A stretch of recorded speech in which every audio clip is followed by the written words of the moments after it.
UPSC की एक बड़ी खासियत होती है कि आपने अंत कैसे किया। यूपीएससी कभी शुरुआत मायने नहीं रखती कि आपकी शुरुआत कितने धमाकेदार थी, लेकिन अंत मायने रखता है कि आपका अंत यूपीएससी की जर्नी का अंत कितने धमाकेदार था।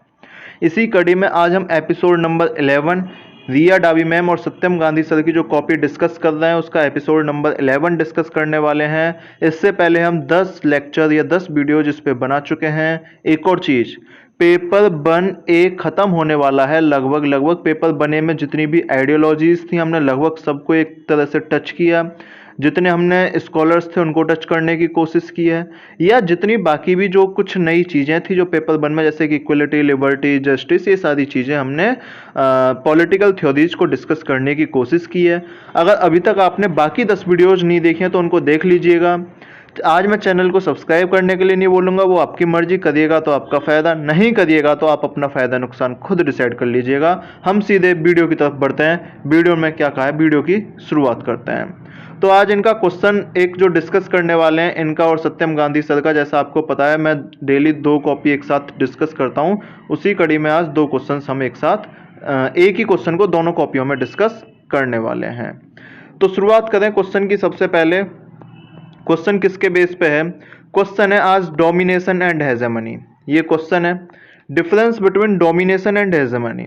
जनरल भाषा में अपने को समझ आ गया होगा कि डोमिनेशन में कोई डोमिनेट करता है और हेजेमनी में आपस में सामंजस्य बना के चलते हैं। अच्छा ये बताओ, ये हेजेमनी वाला कंसेप्ट किसने दिया था? एक कंसेप्ट दिया था कल्चरल हेजेमनी। कल्चरल हेजेमनी किसने दिया था ये कंसेप्ट? अगर आपने मेरी प्रीवियस वीडियोस देखी होंगी या आपने पीएसआईआर पढ़ा है तो निश्चित रूप से आपको पता होगा कि ये ग्राम्स्की का कंसेप्ट है। इसी तरह से हमने बाकी ये कल्चरल हेजेमनी बहुत अच्छे से डिस्कस किया था। अगर आपको याद हो कि ये नियो मार्क्सिस्ट जो है उसकी बात करता है, सुपर स्ट्रक्चर की बात करता है, फिर ये बेस की बात करता है ना, ये सारी चीज़ें अपने को बताई थी। हमने बताया था सुपर स्ट्रक्चर में क्या आता है, बेस में क्या आता है, ये सारी चीज़ें हम पहले प्रीवियस वीडियोज में डिस्कस कर चुके हैं। तो कहीं ना कहीं अपने को हेजेमनी पता है। डोमिनेशन ऐसा कोई एक लीडिंग थ्योरी नहीं है किसी की डोमिनेशन की, तो आप इसे हेजेमनी के आधार पर एक चीज़ मैं बताना चाह रहा हूँ यहाँ पे, जैसे रिया डावी मैम है। अब हम में से कुछ लोगों की कंडीशन होगी कि कुछ लोगों को दोनों के स्कॉलर्स याद होंगे, दोनों स्कॉलर्स जो है वो कोट कर सकते हैं, ठीक है, दोनों के।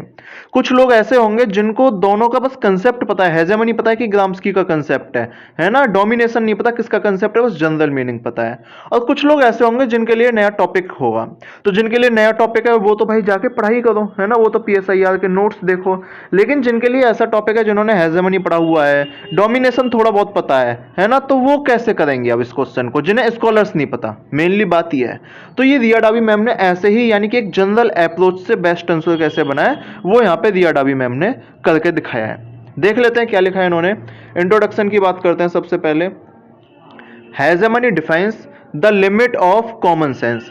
बिल्कुल बोला गया यार, जब आपने अपने मार्क्सिज्म या ग्राम्स्की पढ़ते हैं, ये तो बोलते हैं कि hegemony defines the limit of common sense, यानी कि हम क्या बोलते हैं हेजेमनी में, हम उस चीज को कॉमन सेंस मान लेते हैं। जैसे कि कैपिटलिज्म है, जैसे कि कैपिटलिज्म है, ठीक है, कैपिटलिस्ट सोसाइटी को अब हमने क्या मान लिया, एक हाँ भाई ये तो कॉमन सेंस है, ऐसा ही होगा, मार्केट तो इन्हीं के आधार पर चलेगा, वो कॉमन सेंस डेवलप हो गया है। उनके अपोजिशन में जाने के लिए हमें अभी एक जो बोलते हैं ना कि ऑर्गेनिक इंटेलेक्चुअल्स जो है वो भी डेवलप नहीं हुए हैं, या वो अभी आप बोल दिए कि वो अभी सोसाइटी में नहीं है। जिस दिन वो आ जाएंगे ऑर्गेनिक इंटेलेक्चुअल्स, शायद हम उनका अपोजिशन करने लगे, ठीक है। जो एक उसने कंसेप्ट दिया था बार ऑफ मैन्यूअल, अगर आपको याद होगा तो बार ऑफ मैन्यूअल वाला जो कंसेप्ट है वो भी यहाँ पे अपन फॉलो नहीं कर रहे हैं। बार ऑफ मैन्यूअल कर लेंगे, उस दिन बार ऑफ पोजिशन भी हो जाएगा, उससे अगले दिन जब सिविल सोसाइटी साथ आ जाएगी कैपिटलिस्ट सोसाइटी बता देंगे। इसीलिए तो बोला गया कि हेजेमनी जो है वो लिमिट सेंस को डिफाइन करता है, लिमिट ऑफ कॉमन सेंस को डिफाइन करता है। पहली लाइन समझ आएगी नहीं? कितनी बड़ी लाइन है ये, बहुत बड़ी लाइन है। इसने यहाँ पे हेजेमनी वगैरह सारी चीजें खत्म कर दी।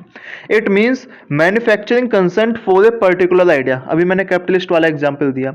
यहाँ पे फिर देखो जनरली चल रहा है अभी, domination is often associated with authority और कोर्सन। बिल्कुल पता है डोमिनेशन का मतलब क्या होता है कि अगर आपके ऊपर कोई डोमिनेट कर रहा है, यानी कि आपके ऊपर कोई अथॉरिटी है, आपके ऊपर कोई अथॉरिटी है, या आपको किसी तरह से कोई प्रेशर है, आपको कोई दबा रहा है, तो वो क्या होता है, कोर्सन, ठीक है।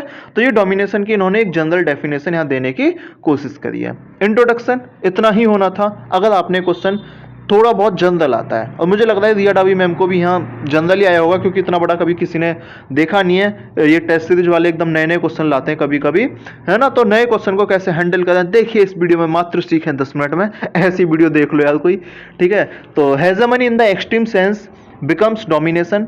अगर हाँ हेजेमनी वो एक्सट्रीम सेंस में चला जाए, ठीक है, यानी कि वो पहले हेजेमनी था, ठीक है भाई, सहमति सहमति, अब वो सहमति कभी कभी बोलते हैं ना कि मतलब अगर आप एक उंगली दो तो वो पूरा हाथ पकड़ लेता है ना, वो हाथ पकड़ने का मतलब क्या है कि वो पूरा डोमिनेट करता है, वो पूरा डोमिनेट करता है। यही कंसेप्ट जो है यहाँ पे हेजेमनी में रिया डाबी मैम ने लिखने की कोशिश करी है।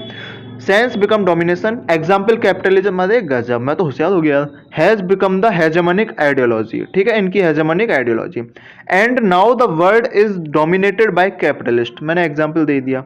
Both concept are seen in opposition to authority और लेजिटिमेसी, दोनों कंसेप्ट अपोजिशन, अथॉरिटी और लेजिटिमेसी दिखते हैं। That is they do not reflect the consent of government. Domination क्या है? डोमिनेशन क्या है? अगर आप डोमिनेशन की बात करो, अपने कॉन्स्टिट्यूशन की बात कर लो, क्या कॉन्स्टिट्यूशन में है कि कोई डोमिनेट करेगा? रियली इक्वलिटी की बात करते हैं अपन, है ना, लेकिन लोग डोमिनेट करते हैं भाई, लोग डोमिनेट करते हैं, एमएलए, एमपी, पीएम डोमिनेट करते हैं यार ये लोग, है ना, वीवीआईपी पास लेके घुस जाते हैं कहीं भी।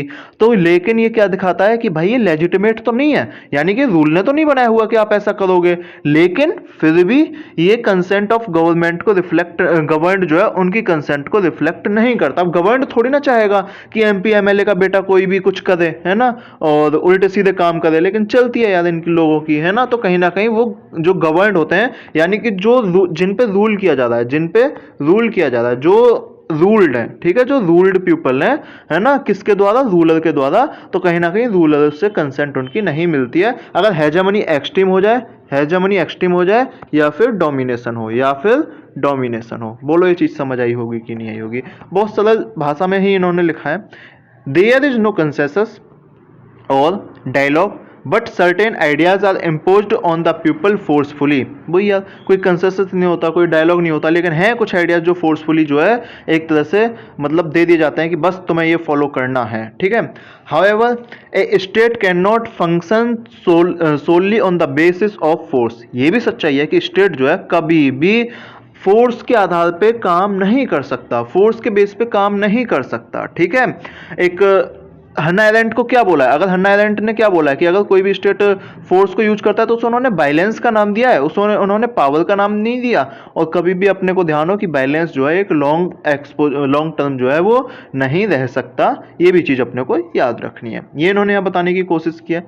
फिर इन्होंने कुछ स्कॉलर्स जो नॉर्मल स्कॉलर्स होते हैं उनको मेंशन करने की कोशिश की। टीएच ग्रीन दुनिया ने पढ़े, अगर पीएसआईआर पढ़ा है, said that bill not force, bill not force is the basis of state. यहां इन्होंने अपनी बात को टीएच ग्रीन के माध्यम से प्रूव कर दिया। रूसो ने क्या बोला है? Even the strongest man is not strong enough, even the strongest man is not strong enough. यहां इन्होंने बात प्रूव कर दी कि स्टेट वाली कि ठीक है, अगर आप स्ट्रॉन्गेस्ट मैन भी हो तो इसका मतलब ये नहीं कि आप स्ट्रॉन्ग जो है वो इनफ हो, क्योंकि आपसे भी स्ट्रॉन्ग कोई हो सकता है। JS mill held that A state can not become great by developing its own people. यहाँ ये किसकी बात कर रहे हैं पता है आपको? स्टेट की। स्टेट डोमिनेट करता है ना, तो यहाँ ये डोमिनेशन का बता रहे हैं कि डोमिनेशन कैसे नेगेटिव रोल जो है वो प्ले कर सकता है। तो इन्होंने क्या बोला कि हाँ, इन्होंने क्या बोला कि जीएस मिल ने बोला है कि जो स्टेट है वो मतलब अपने लोगों को छोटा दिखा के, अपने लोगों को कम आंक के, है ना, तरक्की नहीं कर सकता। ये चीज यहाँ पे इन्होंने बोलने की एग्जाम्पल दिया। USSR collapsed when it didn't listen to the people. Hannah Arendt believed that power belongs to the people and not to the state. यहाँ पे इन्होंने बताया कि पावर जो पीपल से बिलोंग करती है, स्टेट से बिलोंग नहीं करती। Therefore a state can not suppress the dissent of its people, it has to act for the people's welfare. अब कहीं ना कहीं आपको लगेगा क्वेश्चन था डोमिनेशन हेजेमनी पे, क्वेश्चन था डोमिनेशन और हेजेमनी पे, लेकिन आपको लगेगा लास्ट में जाते जाते कंक्लूजन पे आते आते ये आ गए स्टेट पे। अब देखो यार, यहाँ पे आपको दो तरह के लोग मिलेंगे। एक तो जो इनको प्रूव कर रहे होंगे, इनकी कॉपी को अरे एकदम सही सही लिखा है, क्योंकि अब ये टॉपर बन चुकी हैं। मैं सही बता रहा हूँ आपको, क्योंकि अब ये टॉपर बन चुकी है ना, तो लोग क्या कहेंगे, अरे नहीं बिल्कुल सही लिखा है, यहाँ पे स्टेट ही आना था, है ना, क्योंकि अब इनकी रैंक आ चुकी है, रैंक आ चुकी है इनकी 15, इसलिए लोग इनको सपोर्ट करेंगे। लेकिन सच्चाई ये है कि आंसर लास्ट में जाते जाते कहीं ना कहीं थोड़ा सा डिफ्लेक्ट हुआ, डिफ्लेक्ट तो हुआ, लेकिन मजे की बात यह है कि आंसर कंप्लीट हुआ, आंसर जो है वो कंप्लीट हुआ। और ये बहुत बड़ी बात है। मान लो इस पे अगर आधा नंबर भी, आधा एक नंबर एक्स्ट्रा भी मिल गया तो भी कितनी बड़ी बात होगी, ये सोचो। यही एक जो अप्रोच है वो होनी चाहिए अपनी आंसर राइटिंग में। समझ आया ना मैं क्या कहना चाहता हूँ? ठीक है। अब इसी आंसर को सत्यम गांधी सर का कहता है। मैं एक हमेशा चीज बोलता हूँ ना कि दोनों टॉपर्स का सेम आंसर देखिए। आज मैं दिखाता हूँ सेम क्वेश्चन है लेकिन डिफरेंट आंसर कैसे है। सेम क्वेश्चन है लेकिन डिफरेंट आंसर कैसे है। क्वेश्चन ये सत्यम गांधी सर की कॉपी है। डेली डेली अब मैं नहीं दिखा था, जिन्होंने प्रीवियस वीडियो नहीं देखे वो देख लो कि ये सत्यम गांधी सर की कॉपी है। ठीक है, PSIR में जिनका ऑप्शनल था सत्यम गांधी सर, जिनका PSIR ऑप्शनल था और जिनकी रैंक है 10, जिनकी रैंक आई हुई है 10। ठीक है, लास्ट बैच में। तो उनकी कॉपी एक बार देख लो, अगर किसी ने नहीं देखी है प्रीवियस वीडियोस देख लो, आपको बहुत ज्यादा हेल्प होने वाली है। शुरुआत करते हैं इनके भी आंसर की। Difference between domination and hegemony. Question, domination and hegemony are the forces, are few forces of power. बिल्कुल सही बात है ना, पावर की तो फोर्सेस हैं। The concept of hegemony was given Gramsci. अब देखो यहाँ पे इन्होंने ग्राम्स्की का मेंशन कर दिया। ठीक है, hegemony means willing obedience of subject to the ruler by giving by living as common sense. मैंने बताया ना, वो मान के चल रहे हैं कि यार ये तो कॉमन सेंस वाली बात है ना, कि हाँ ठीक है चलो कोई नहीं। अब जैसे मान लो, पर्दा सिस्टम है। अब जैसे मान लो पर्दा सिस्टम है, क्या ये इस समय इसने हेजम, अरे अरे ये क्या हुआ लाला, रुक जाओ भाई रुक जाओ, एक सेकंड, जरा रुको, जरा सब्र करो। हाँ, अब जैसे पर्दा सिस्टम है, अब इसने हेजेमनी तो डेवलप करी हुई है यार कि हाँ ये सही है यार, है ना। अब जिन पे भी रूल किया जाता है हाँ सही है, ऐसा ही होता है ना। पैट्रियार्कल सिस्टम है, एक हेजेमनी के तहत चल रहा है। हालांकि लोग अब आवाज उठा रहे हैं, लेकिन आप बोल सकते हो कि लेडीज भी उसे सही मानती हैं, है ना। जो वुमेन है ना वो भी उसे कभी कभी सही मानती हैं। बहुत सारी रिपोर्ट ऐसी हैं, वो वायलेंस को भी अपने ऊपर सही मानती है कि हाँ है इनका अधिकार है। ये सारी चीजें कहाँ से निकल के आई, हेजेमनी से। Domination is a binary concept which requires two actors. अब डोनेरी में दो कंसेप्ट हैं, दो एक्टर चाहिए। कौन कौन, एक तो भाई जो डोमिनेटेड हो रहा है और एक जो डोमिनेट कर रहा है। दो चीजें, एक तो मोदी जी चाहिए अपने को जो डोमिनेट कर रहे हैं, है ना, और एक राहुल गांधी चाहिए जो डोमिनेट हो रहा है। ठीक है यार, पॉलिटिकली ऐड मत करना, बस ये मजे दिलाने के लिए होते हैं कुछ एग्जांपल्स जिनसे याद रह सके, और कोई मकसद नहीं है। ठीक है, it is a one way process and represents conventional view of power. ये एक वन वे प्रोसेस है। अब देखो क्या होगा, जो डोमिनेटेड पर्सन होगा, जो डोमिनेटेड होगा वही तो बोलेगा भाई तुम ये करो, तुम ये करो, तुम ये करो, तुम ये करो, तुम ये करो। लेकिन जो मतलब जो डोमिनेटेड किया जा रहा है, जो एक मान लो जो रूल्ड है, रूल्ड पर्सन है, उसकी कोई औकात है क्या वो ये इनसे बोल दे कि तुम ये करो, तुम ये करो, तुम ये करो? नहीं है ना, है ना। तो ये क्या हो गया, वन वे कंसेप्ट हो गया। हेजेमनी टू वे होता है ना। हेजेमनी में कहीं ना कहीं उनको बताया जाता है पहले कि भाई अगर आप, अब यार कोई मेरी बात क्यों मानेगा, जब मुझे इससे कुछ फायदा हो रहा है, इससे मुझे कुछ फायदा हो रहा है, जब भी तो मैं आपकी या किसी की बात मानूंगा। तो हेजेमनी इस तरह से कंसेंट होती है वो, ठीक है। लेकिन डोमिनेशन क्या होता है, एक वन लाइनर प्रोसेस होता है। It often involve use of coercive power and force. अगर तुम मेरी बात नहीं मानोगे तो, है ना, तुम्हारे बेटे को उठा के, फिर बूढ़ी अम्मा को उठा के 15 लाख रुपए जो है वो तुमसे लिए जाएंगे। मोदी जी नहीं देंगे ये वाले 15 लाख। ठीक है, hegemony is the ability of ruler to rule subjects mind. अब मतलब जैसे हेजेमनी का कंसेप्ट क्या है कि जो माइंड है, जिन पे रूल कर रहे हो आप, ठीक है, उनके माइंड को ही आप रूल कर लो। It is exercised with the consent. बिल्कुल, hegemony is a continuous two way process, है ना, and requires constant process of compromise. दोनों तरफ से कॉम्प्रोमाइज होंगे। सरकार बोलेगी यार हम ये कर रहे हैं, तुम ये कर लो, ठीक है यार कर लो, है ना, ऐसी ऐसी कुछ चीजें चलेंगी। और negotiation between ruler rule, negotiation इसमें होगा ही होगा। Hegemony is obtained through civil society and it is most difficult to counter as compare to domination. अगर यार मान लो कभी कभी क्या होता है, जैसे डोमिनेट, अब जैसे ब्रिटिश थे, अब जैसे मैं आपको एक एग्जांपल देता हूं। ब्रिटिश थे, है ना, शुरू में वो क्या कर रहे थे, शुरू में वो थोड़ी सी हेजेमनी डेवलप करने की कोशिश कर रहे थे।